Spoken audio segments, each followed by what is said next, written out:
hawa wake tunawaoa, banati zetu tunawaoa, kabla hujamuoza kwenda kumpeleka kwa mumewe, kaa naye umfahamishe aelewe kwamba katika Uislamu haki zauji, haki ya mume a'zam, ni kubwa kuliko haki ayi insanin akhar, kuliko haki ya binadamu mwingine yoyote. Binti wa Kiislamu akishaingia katika mikono ya mumewe pale baada ya kuozwa, basi haki ya yule mume ishakuwa kubwa kuliko haki ya mtu mwingine yote, kumshinda hata babake na mamake, zaidi ya baba na mama. Maneno ya mume yanatangulizwa kuliko maneno ya baba na mama. Hii ni ibara ambayo inatupa ufahamu wa kuelewa uzito wa haki zauji ma huwa. Ndio maana kuna umuhimu wa masala haya kufahamika kwa undani na kufahamika yaeleweke katika jamii za Kiislamu, ili maneno haya yakishaeleweka baadaye tutaona natija yake nzuri katika jamii. Haya mambo yanayopelekea kwa ndoa za watoto wa Kiislamu kuvunjika hovyo hovyo pasina sababu za msingi zitapungua mno. Maana moja katika sababu kubwa ni kule binti wa Kiislamu kutofahamu uzito wa haki zauji ma huwa.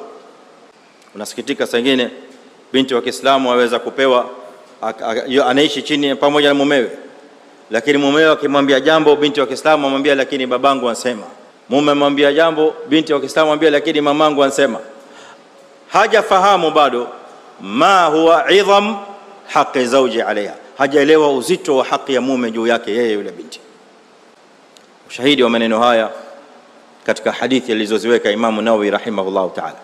Qala sallallahu alayhi wasallam, law kuntu amiran ahadan an yasjuda li ahadin la amartu almar'ata an tasjuda li zawjiha. Lau kama mimi, Mtume sallallahu alayhi wasallam anasema, lau kama mimi nilikuwa ni mwenye kutoa amri ya mwanadamu kumsujudia mwanadamu mwenziwe, mtu kumsujudia binadamu mwenziwe, la amartu almar'a, ningemwamrisha mke an tasjuda li zawjiha, amsujudie mumewe. Angalia maneno mazito sana ya Mtume sallallahu alaihi wasallam. Ma maana hadha kalam? Maana ya ibara hii ni kuonesha, maana yake ni kuonesha uzito wa haki zauji ala almar'a, na kwamba hii haki ni kubwa mno kushinda haki ya mwanadamu mwingine yote.